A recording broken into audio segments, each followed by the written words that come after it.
Eggless cheese cake খুব viral একটি recipe আমি ট্রাই করেছিলাম। Hello everyone, welcome to my channel. প্রথমে 1 লিটার দুধ বয়েল করতে বসিয়ে দিয়েছি। দুধ ভালোভাবে বয়েল হওয়ার পর অল্প ভিনেগার দিয়ে ছানা ফাটিয়ে নিলাম। ডাইজেস্টিভ বিস্কিট খুব ভালো করে গুঁড়ো করে নিয়ে তাতে মেল্টেড বাটার দিয়ে বেস লেয়ারটা তৈরি করব। যে কন্টেনারে আমি কেকটা বসাবো সেই কন্টেনারে একদম নিচের লেয়ারটা চেপে চেপে বিস্কিট দিয়ে তৈরি করতে হবে।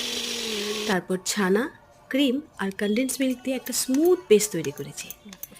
এই পেস্টটা এখন বিস্কিটের লেয়ারের উপরে ইভেনলি স্প্রেড করে দিব আর কন্টেনারটা আধ ঘন্টার জন্য রেফ্রিজারেট করব।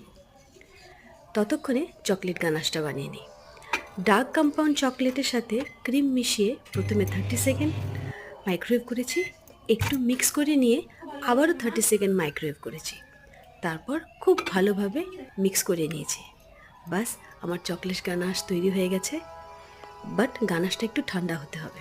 ঠান্ডা করার পর চিজ কেকের লেয়ারের উপরে ছড়িয়ে দিলাম। এবার 4 থেকে 5 ঘন্টা আবার রেফ্রিজারেট করতে হবে। আমি ওভারনাইট রেফ্রিজারেট করেছিলাম। পরদিন সকালে যখন পরিবেশন করলাম, সবাই বলল খুব ভালো হয়েছিল। আপনারাও ট্রাই করে দেখতে পারেন। আপনাদের যদি আমার রেসিপি ভালো লেগে থাকে, please support and thank you for watching my videos.